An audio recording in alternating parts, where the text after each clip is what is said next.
Position क्या होती है। तो एनाटॉमिकल पोजीशन में राइट साइड में लीवर होता है, इस तरीके से पकड़ेंगे जिसमें जो इसकी इंफीरियर वेना कावा है ये हॉरिजॉन्टल प्लेन के परपेंडिकुलर हो जाए लाइक दिस, ओके। और ये सिचुएटेड होता है right hypochondrium, epigastric region and little bit of the extension इसका होता है लेफ्ट हाइपोकॉन्ड्रियम। और इसके सरफेसेस एंड बॉर्डर की बात करेंगे तो 5 सरफेसेस होते हैं इसके। सुपीरियर सरफेस जो ऊपर के एरिया में होता है, anterior surface, right lateral surface, posterior and inferior surface on this side. अब बात करेंगे इसके एनाटॉमिकल डिवीजन, एनाटॉमिकल लोब्स के बारे में।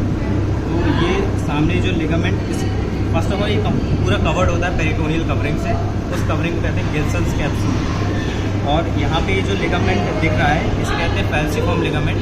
ये लिवर को 2 एनाटॉमिकल लोब्स में डिवाइड करता है, लेफ्ट एंड राइट। और ये जो एनाटॉमिकल डिवीजन है इसका ज़्यादा कोई सिग्निफिकेंस नहीं होता। और अब इसके पोस्टीरियर एस्पेक्ट की बात करेंगे। ये सॉफ्ट ऑर्गन होता है, इसके 2 सरफेसेस, एक ऐसे भी कह सकते हो कि इसका एक डायफ्रामेटिक सरफेस हो गया जो अलोंग द डायफ्राम होता है, दूसरा विसरल सरफेस जो अलोंग द विसराज होता है, इसके पीछे विसराज होते हैं।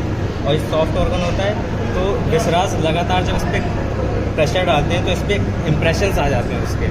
और इम्प्रेशंस कौन कौन से होते हैं, तो ये यहाँ पे जो इम्प्रेशन होगा ये ईसोफेजियल इम्प्रेशन होगा, यहाँ पे जो इम्प्रेशन होता है वो गैस्ट्रिक इम्प्रेशन होता है, इधर पाइलोरिक इम्प्रेशन होता है, और यहाँ पे राइट कोलिक फ्लेक्चर का इम्प्रेशन होता है, कोलिक इम्प्रेशन कह सकते हो। यहाँ राइट किडनी का इम्प्रेशन होता है, इसके ऊपर राइट सुप्रारीनल ग्लैंड होती है। तो इसके लिगामेंट्स की बात करते हैं। ये फैल्सिफॉर्म लिगामेंट है, ये रेमिनेंट ऑफ वेंट्रल मेसेंट्री होता है एम्ब्रियोलॉजी के टाइम पे, रेमिनेंट ऑफ वेंट्रल मेसेंट्री फैल्सिफॉर्म। इसके ऊपर ये एक एरिया होता है जहाँ पे टेरिटोरियल कवरिंग नहीं होती है, उस एरिया को कहते हैं पेयर्स एरिया। ये डायरेक्ट डायफ्रामेटिक कॉन्टैक्ट में होता है। और ये यहाँ पे देखो एंटीरियर साइड में ये जो लिगामेंट निकल रहा है उसको राइट एंटीरियर कोरोनरी लिगामेंट बोलेंगे।